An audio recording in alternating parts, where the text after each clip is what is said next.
So yeah, Pistol Whip. Have you guys played this yet? I have Alex, picked it you up. bought I it, haven't haven't you? played it yet.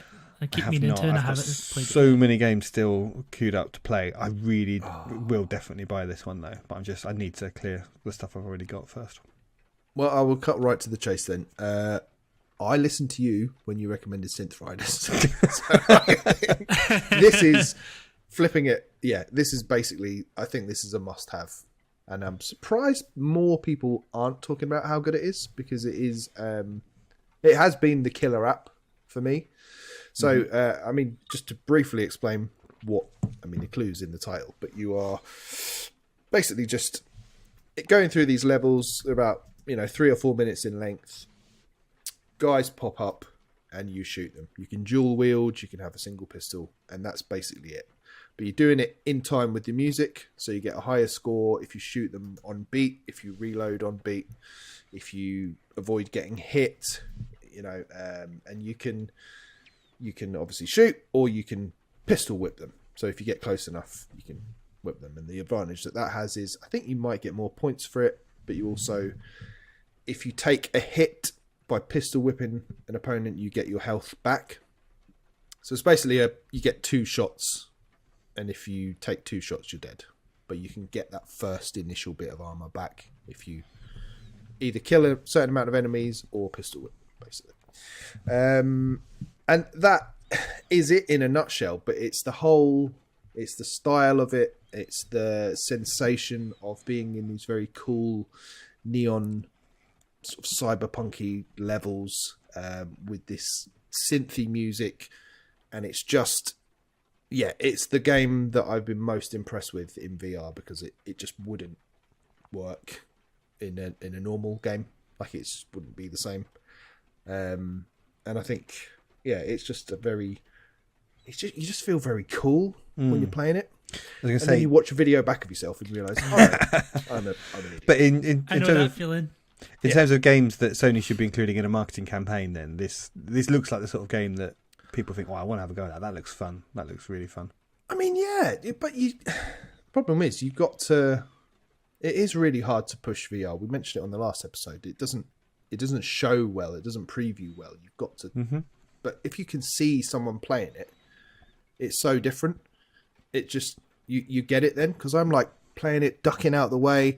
Then the beat will come in, and I'm suddenly just letting my shoulders drop a little bit and shooting these guys, and it's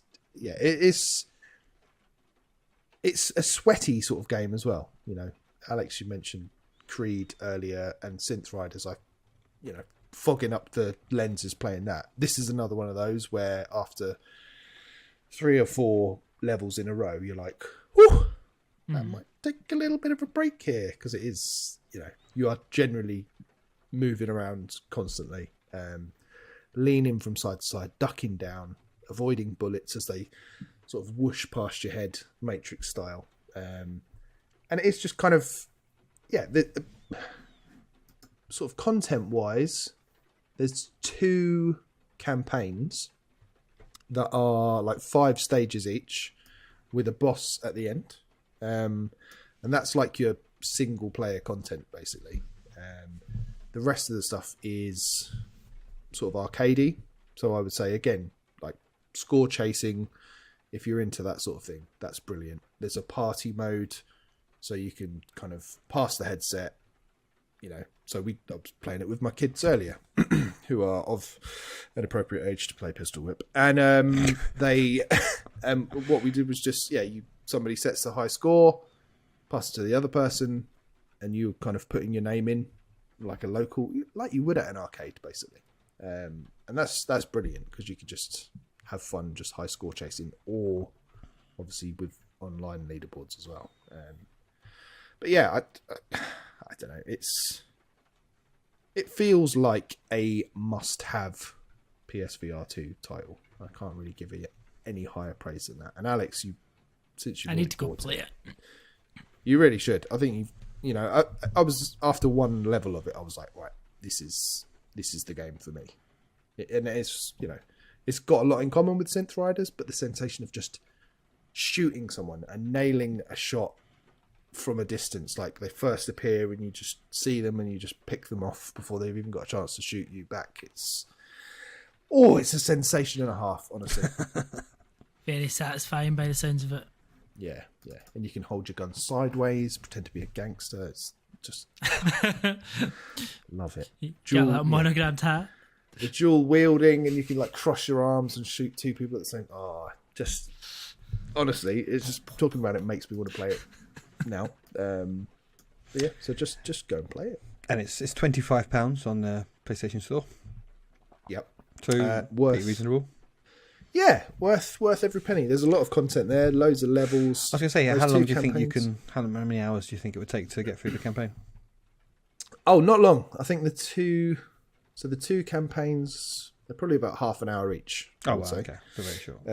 Bit of a challenge. So I did die a few times on both of them, and there's like new mechanics introduced in each of the levels. So there's like a futuristic cyberpunk one, and then like a Wild West one, and they both, the stories are nothing basically, but they're interesting. But yeah, that's like the single player content. But then I think the bulk of it is the replayability in the levels, putting on different modifiers and leaderboards, trying to get trophies. So it got a platinum, Ben. It has got a platinum. I'm not sure I'll ever Alex get is it straight away in. But I think I've got just over 50% of the trophies so far. But yeah. So in terms of the grumpy old man score, it must score pretty low on that. Or pretty high, whichever. You're moving around a lot. How that works. You're moving around. Yeah, you're moving around a lot. Any on the vomit factor? Any motion Zero. sickness?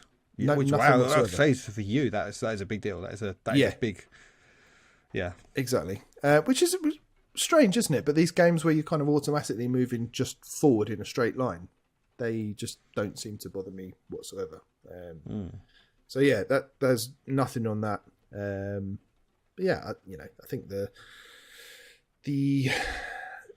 there's been a couple of occasions where I've hit that mesh barrier and it's kind of paused because I'm going out of it too much. And certainly my son earlier, he just can't help walk forward playing it because you're sort of watching him. He's gradually moving forward. Watch the TV. And I'll just go, all right, come on, step back. But yeah, I've got nothing bad to say about it. I am going to go and play it after this.